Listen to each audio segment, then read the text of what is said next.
Hi everyone, I'm Zoe Jen. I am the casting and producing director here at Three Girls Theater. Thank you. And thank you so much for joining us on International Women's Day. It's so special to be here with you all and seeing new and old faces. How beautiful. I'd love to read the mission statement of Three Girls Theater. Pamela sort of touched on what we do, but I just think it's really powerful to hear it out loud. Three Girls Theater Company develops, promotes, and presents new plays by emerging San Francisco Bay Area women plus playwrights over 40 years of age.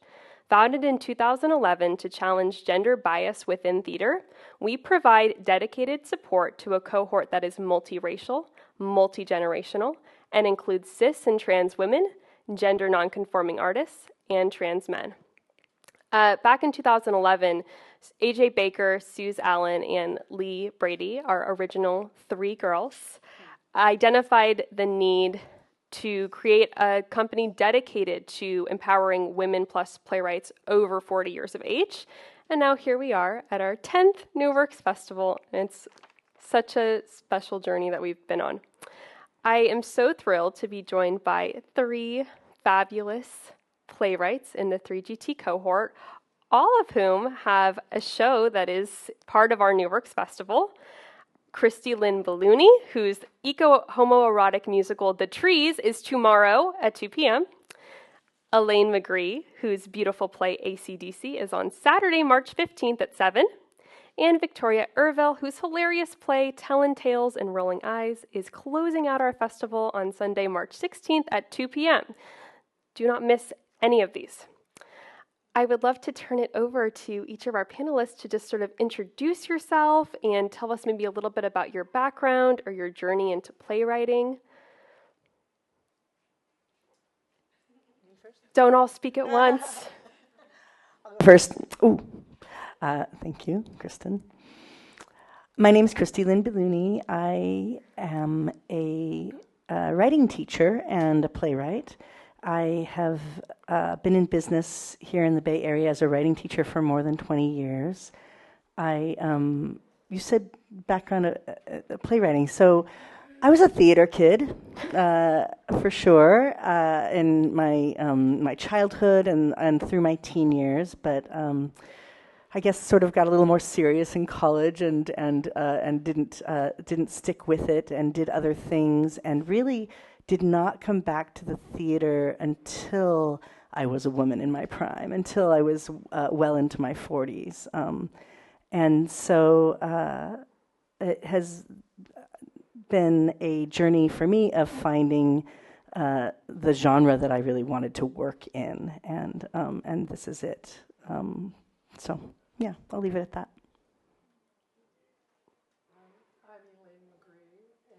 I'm Elaine Magree, and my show AC/DC Pandemic Play is what Three Girls is supporting in the most fabulous way.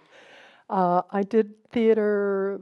I did a bit of theater in high school and college, and then I had kind of a street theater, lesbian theater group in the 70s called The Whole Works, a name people voted on, and I was like, really? I'm not sure that's a good idea. But that became the name. And I've done a lot of different theater. I worked at the Z Space Studio in the 90s, but I moved up to the mountains at one point and built a house with my partner, and I thought I was done. But when I took my mother's ashes up to the reservation, it was such a profound experience. I started writing, and somebody dragged me to the marsh, and that turned into a series of 3 solo theater pieces, and then I didn't want to be on stage, but I wanted to write, and so Three Girls Theater has supported this project and allowed it to coming to life. Hi, I'm Victoria Erville, and I have been writing kind of almost all my life, I think. I wrote my first play when I was 12. It was a musical, even though I didn't play music, or had any idea how to write a musical. I decided it should be a musical. And then I got hooked by theater. I first started, I was telling this story just recently. When I turned 30, I decided I was going to do all the things that I hadn't been doing. So I learned to sail, and I took acting. Acting stuck, sailing, I capsized a lot. So that didn't stick quite as well, but it was still fun. And I started acting, and then all of a sudden I was directing, and then I became a theater teacher.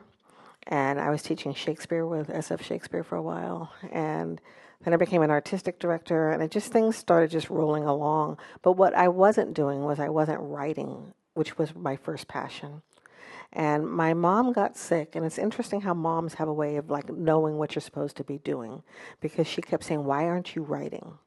And I kept saying, "I'm going to do it. I'm going to do it. I'm learning to do these other things first, because that will make me a better writer."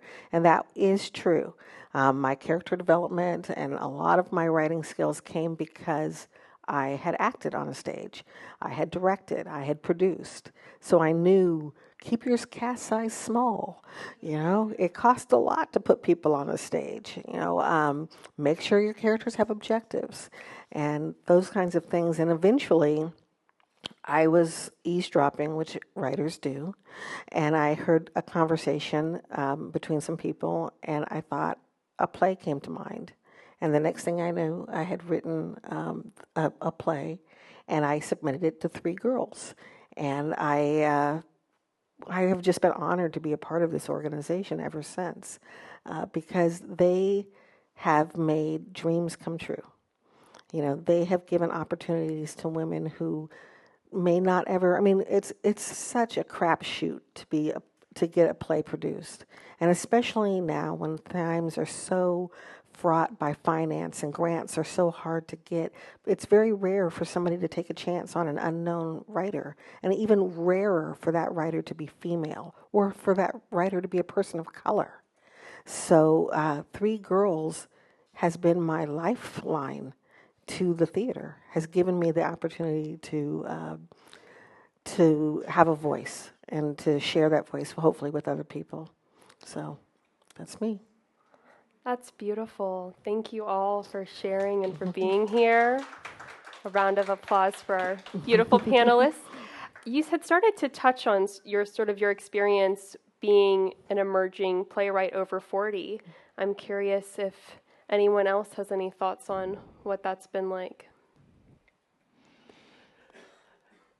Well, I know I took my first solo show to the Fringe Festival circuit to work it up, and I guess I was 55. Was it that long ago? I was 50, maybe I was 60, and so I'm at the Fringe Festival, and I'm going to see all the young women who are doing shows, and kind of like walking up to them like we're going to talk. And I was invisible to them. I was invisible to most people on that circuit. I mean, there's a lot of partying, and there are people who do it every year and know each other. And it was the first time in theater that I had such a profound experience of being invisible to my peers. I did have the experience of being a pregnant lesbian in the 70s and being like, the minute I was showing, I was no longer a lesbian. It was hilarious because I was at the early, part of the donor insemination wave. And it was a little like that going to the Fringe Festival. It was just like,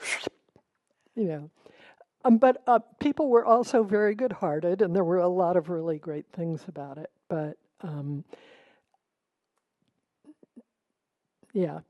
invisibility, and I think what Victoria said about the state of finances with the arts, it's so difficult, it's so expensive to produce a play. Every time I feel like I approach when I will be seen, something in the bigger circumstance changes that moves me out of that possibility. It's happened in many different decades for one reason or another. But 3GT is getting us seen and heard. And we never know the ripple effect. Yeah. So I also think, too, that there's this idea that people are looking for the next new thing, and they think that the next new thing is always youth-related, as if people our age can't come up with an original idea. They're done. We're done.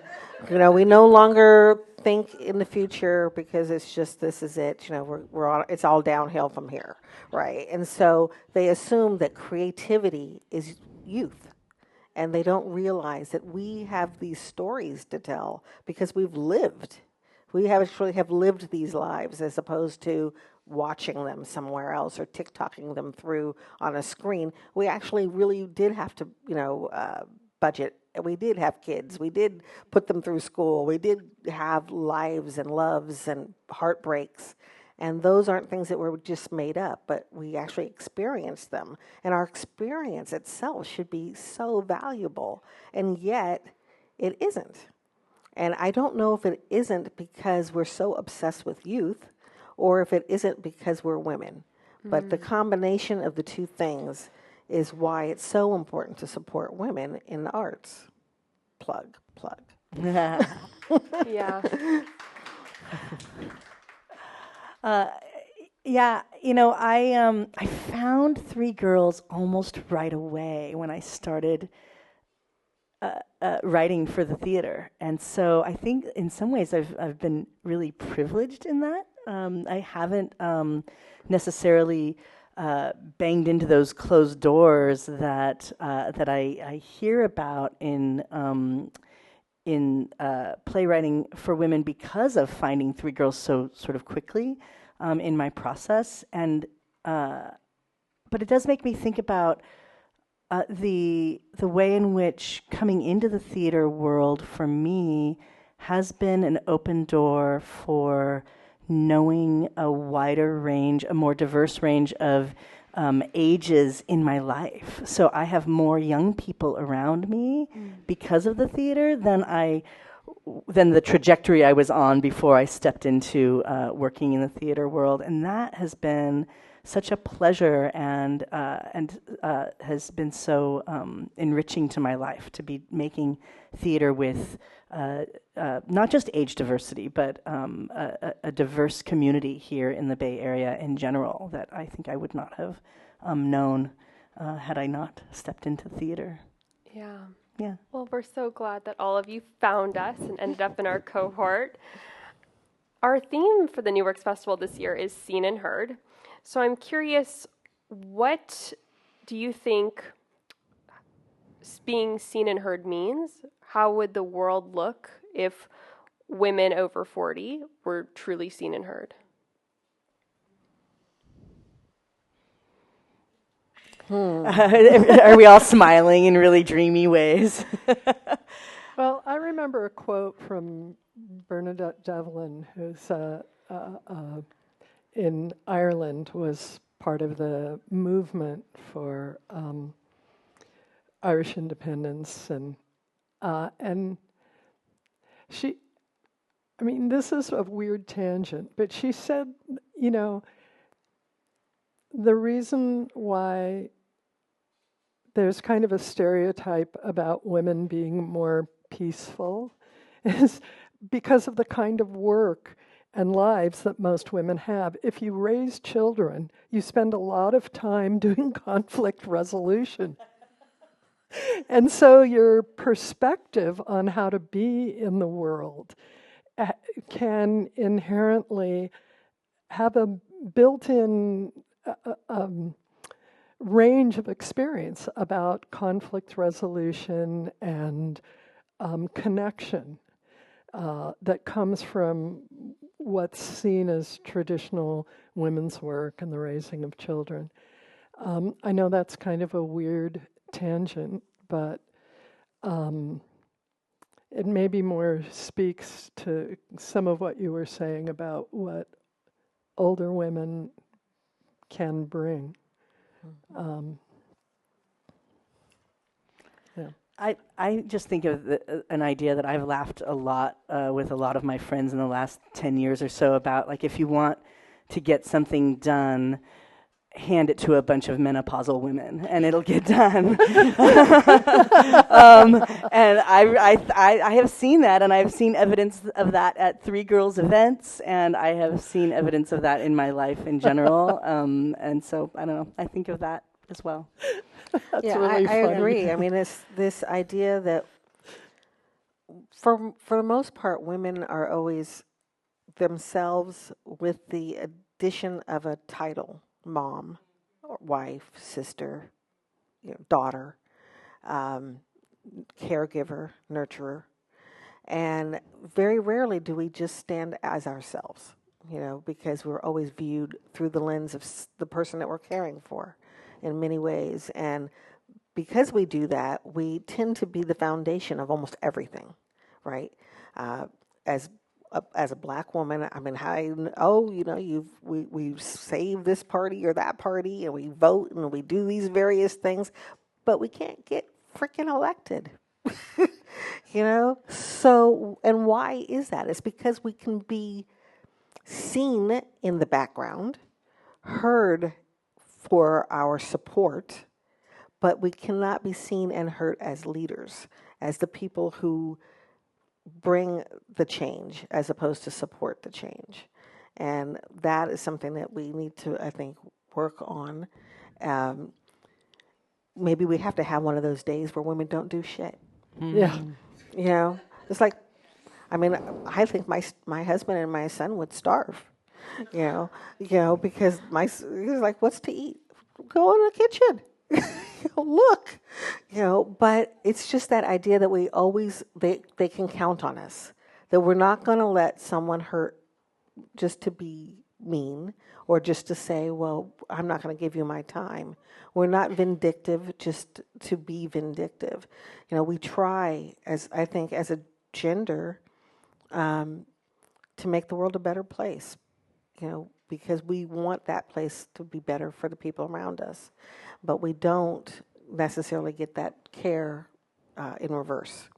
So to me, the whole seen and heard thing is all about being able to not just be seen for who we help, but be seen for who we are. I would love to dive into that a little more. I'm curious if anyone can sort of share about moments where they did feel seen and heard, or maybe it's a moment in your career as a playwright, or if it's just a moment in your life where you did feel seen and heard in the way that you deserve to be. Well, I'm going to go first because I want to say Three Girls, right? Here, right now, in this moment. How many other places have nobody's calling me up and saying, hey, Victoria, come on and talk about what it is to be a writer, but Three Girls has. Three Girls took a chance on somebody who they didn't know from Adam. Well, actually, should be maybe Eve, but and said, "Hey, we like your play. We want to develop it." And then the next play, we like that play too. Let's develop that. That's so I have felt seen and heard here. Well, I think of really the turning point that took me from struggling as a writer in the publishing world into theater, and that was really a moment of being seen and heard for me. This story starts at the Rincon post office, just a few blocks away from here. I was standing in line at that post office with 15 copies of a literary journal in my bag that I was getting ready to mail. And the literary journal was Sinister Wisdom. Does anyone know Sinister Wisdom? Yeah. A couple people. So that's a perfect example. I was so excited to be published in this literary journal. It is a lesbian literary journal that's been around since the 70s. It was by far my most prestigious publishing credit, thank you, that I had in sort of a 10 or 15 year struggle in the publishing industry. And I was so excited about it that I was determined to put it in front of some people and make sure that they saw it. And so there I was standing at the post office with copies of this journal that I had paid probably $15 each for, and 15 of them in my bag, and the bag was heavy, and then I was paying for postage to mail them, and I thought, God, I am so desperately trying to be seen and heard with this work, and I'm having to work so hard. I didn't get paid anything for the publication. I was spending money to get it in front of a few mentors and people I wanted to know that I had this prestigious thing happen to me. And that same day, later in the afternoon, I went to my first rehearsal of a short play of mine that was, it was my first time having anything on stage, that was at Piano Fight, at the pint-sized plays. Yeah, some people recognize Piano Fight. And I sat, so I mailed off those 15 journals, and was definitely standing there in the post office thinking, like, this ain't it, kid. This is not success, and this is not being seen or heard.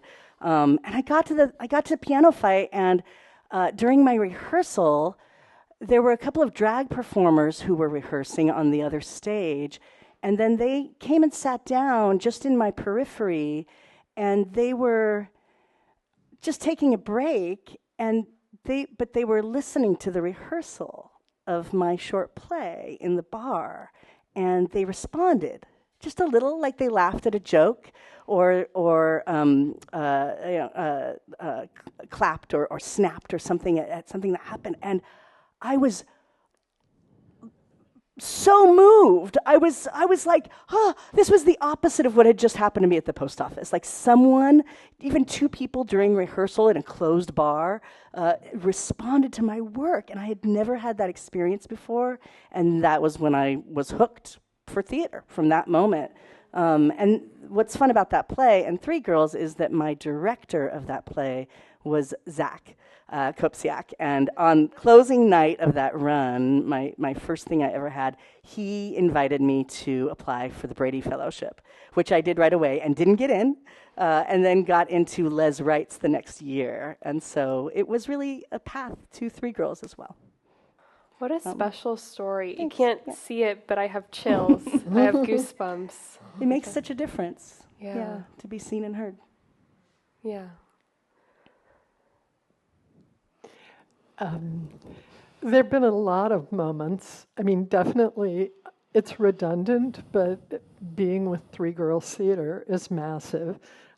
Tina reached out to me and said, hey, our submissions time is here. Send us something.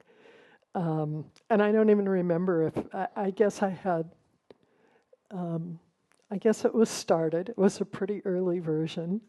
And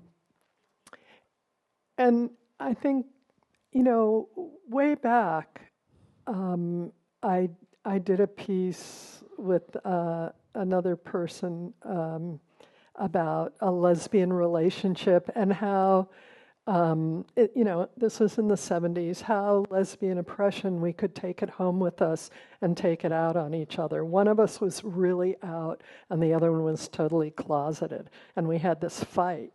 And then, we worked it out. And a couple people came up to us afterwards and said, I've never seen that part of my experience explained to me, of some of the conflict I'm feeling.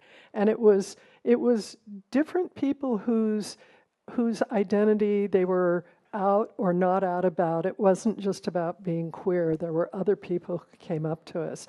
So having a story that reflects someone else's experience in a way that they are validated or have a new understanding of their experience or have an understanding of someone else's experience that changes them, that's a form of being seen and heard that for me is the most powerful, because that's why I do it. Is I've had an experience that I think has some layers and nuance, and if I can share it with you, and I redid the first solo show I ever did was about taking my mother's ashes to the reservation and finding all of the native part of my family who intermarried with a lot of French, and the Oregon Trail story. That's like my family. It's all in there.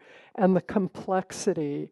And I got invited to do it at Marin Shakes, and then I did it at the Marsh. And the reviewer from the Daily Cal was a student, a young woman who had history with the country of living under colonialism and under a profound understanding. And she so got everything in the play and wrote this review that was, it wasn't that it was laudatory, it was, she went after all the ideas in the play, which is what was really important to me.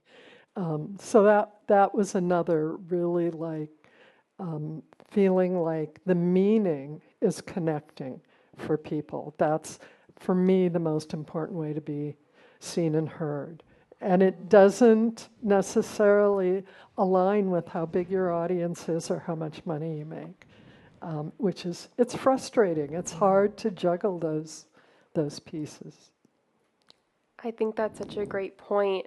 I'm sure a lot of people want to know, what advice do the three of you have for an emerging writer, playwright, and what do you wish that you had known before starting your journey as a writer, as a playwright?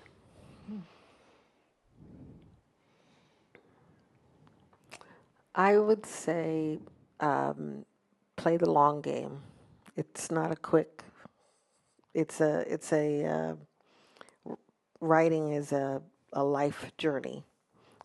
It's not something that you're gonna just do and then expect to be lauded over or something. It takes time. The stories take time to write. You probably I think of August Wilson, and he said he was editing all of his plays continually. They never were finished, and I think that's, for me, that's always the case. I'm always thinking I could write a little bit, change this, change that, as I mature myself, and as I have more and more experiences in life, I am able to look back at some of the characters that I've written and then change, and they change a little bit. So my advice to a new writer is just write. Make the time to do it. Don't judge yourself too harshly, but at the same time, develop a thick skin. Because if you write to be lauded over and to be told how wonderful you are, you're in the wrong profession. You need to write because you want those characters to exist in the world, and that those characters have something to say and need to say it. And so what you want as a writer is for somebody to help you to make the best play possible.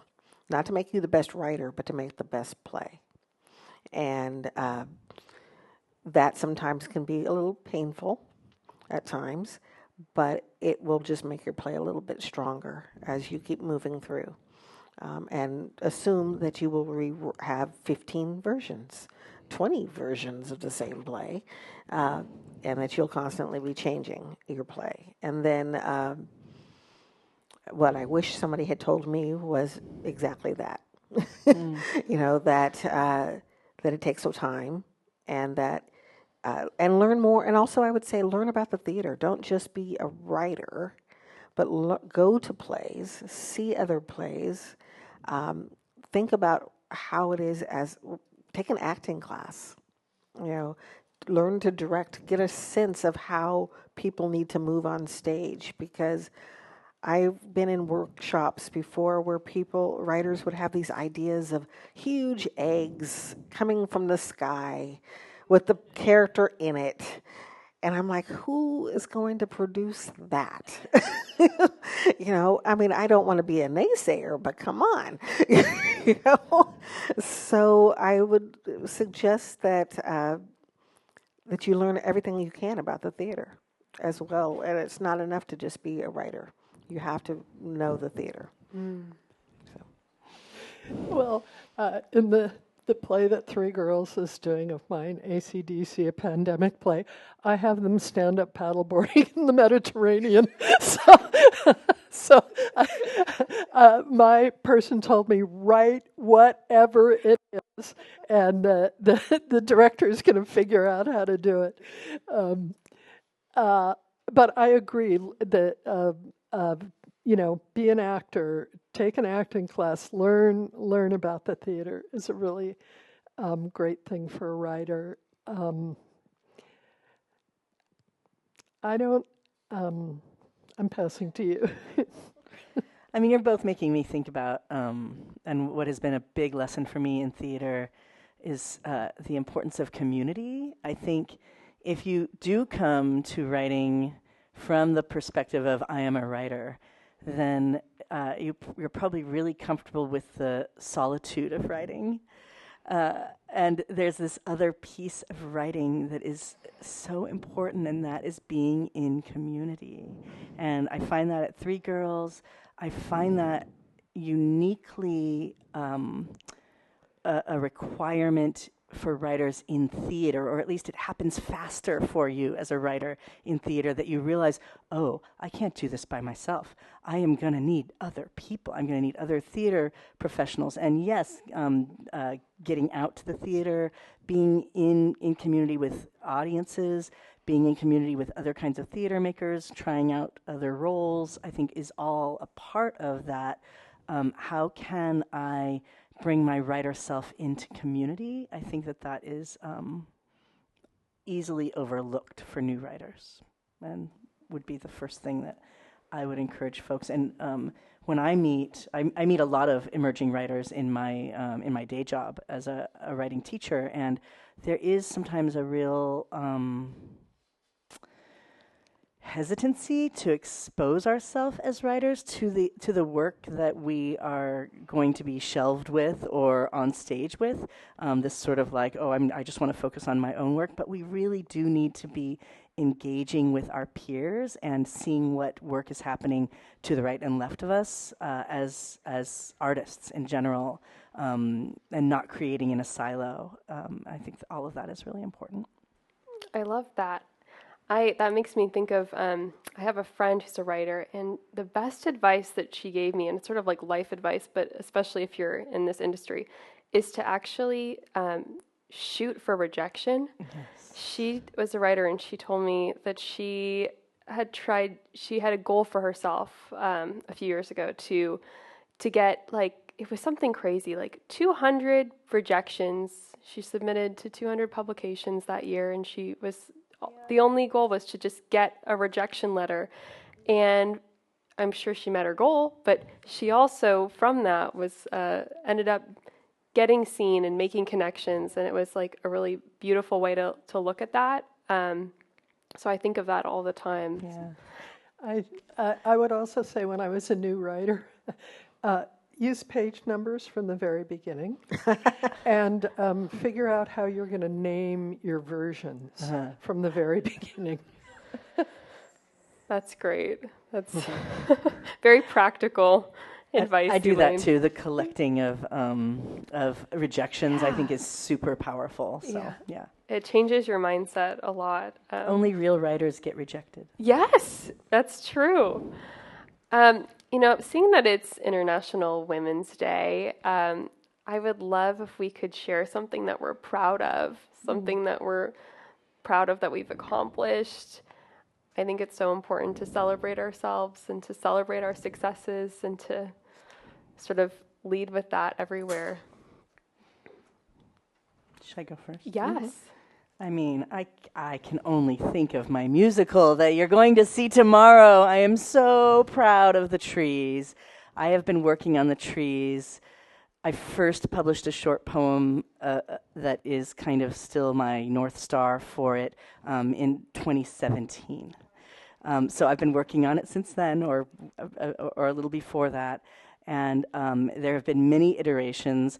Three Girls has staged the first act as a play, then the full thing as sort of a play with a concert next to it, and now we're going to see it really as a fully realized musical. And so many people have been a part of it, and I have learned so much about collaboration and about writing and about music and about the environment and about love in writing it, and it has really changed who I am, and so yeah, very, very proud of that work. I just started another play, so I'm really happy with it because I just, it started off as a 10-minute play, and then, and it's actually even part of my play that people, if they come to see on the Sunday, basically it is a retelling of Romeo and Juliet through the perspective of the mothers. And so I have finished the first act, and I am excited about it, so yeah. Love that idea. Wonderful. Oh, well, I did manage to get 3 solo shows. Wow. Yeah. I mean, I love Three Girls Theater. They have enormously supported this project, and the Marsh really supports solo artists, really is an open door. So I have a lot of thanks to them. And I have a couple of projects brewing. One of them is being called Repro, Repossessing Reproduction.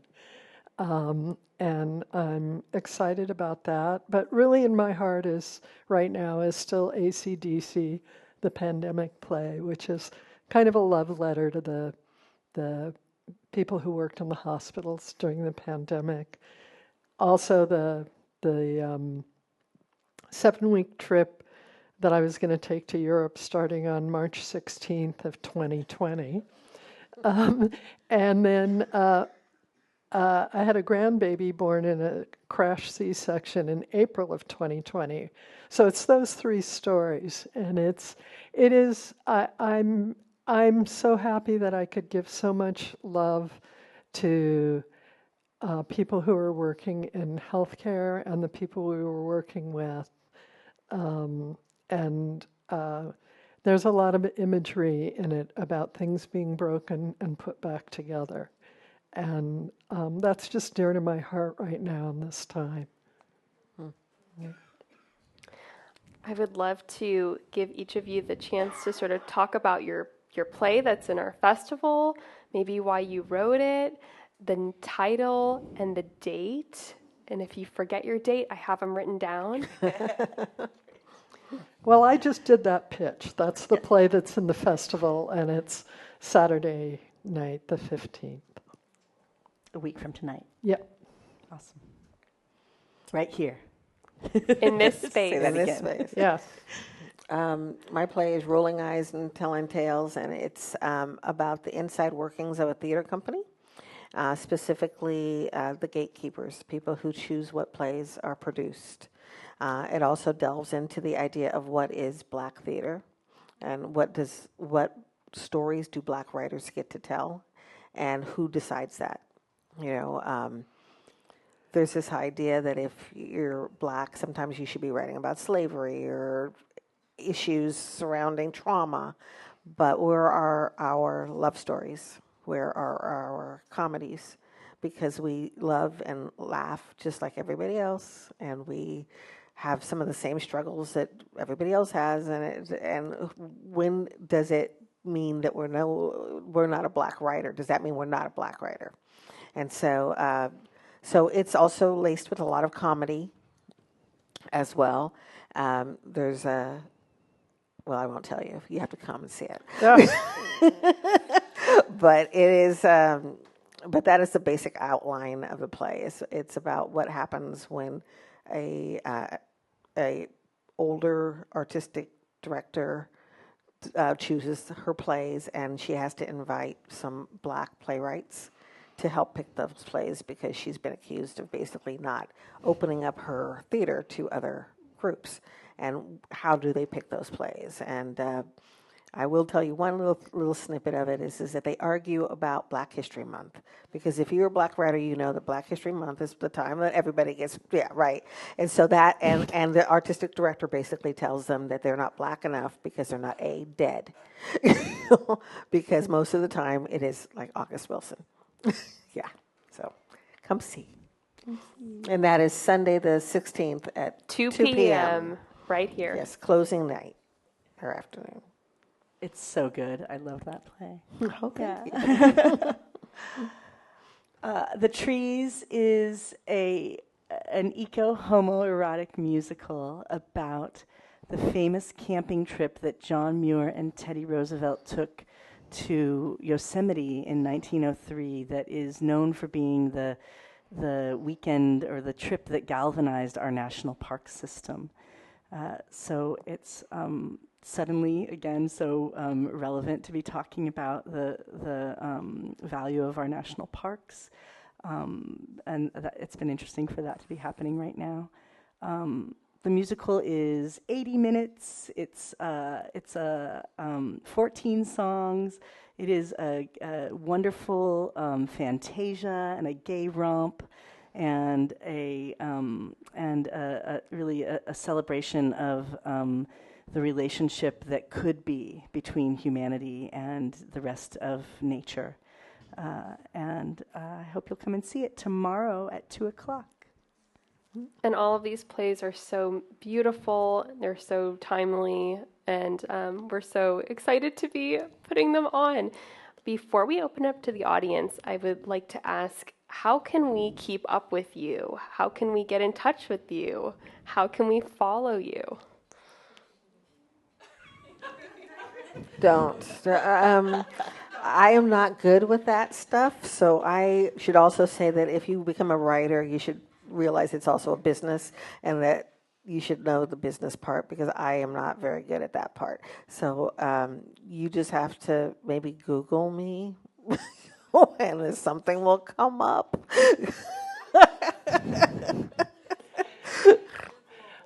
Yeah, that's great. I have a website.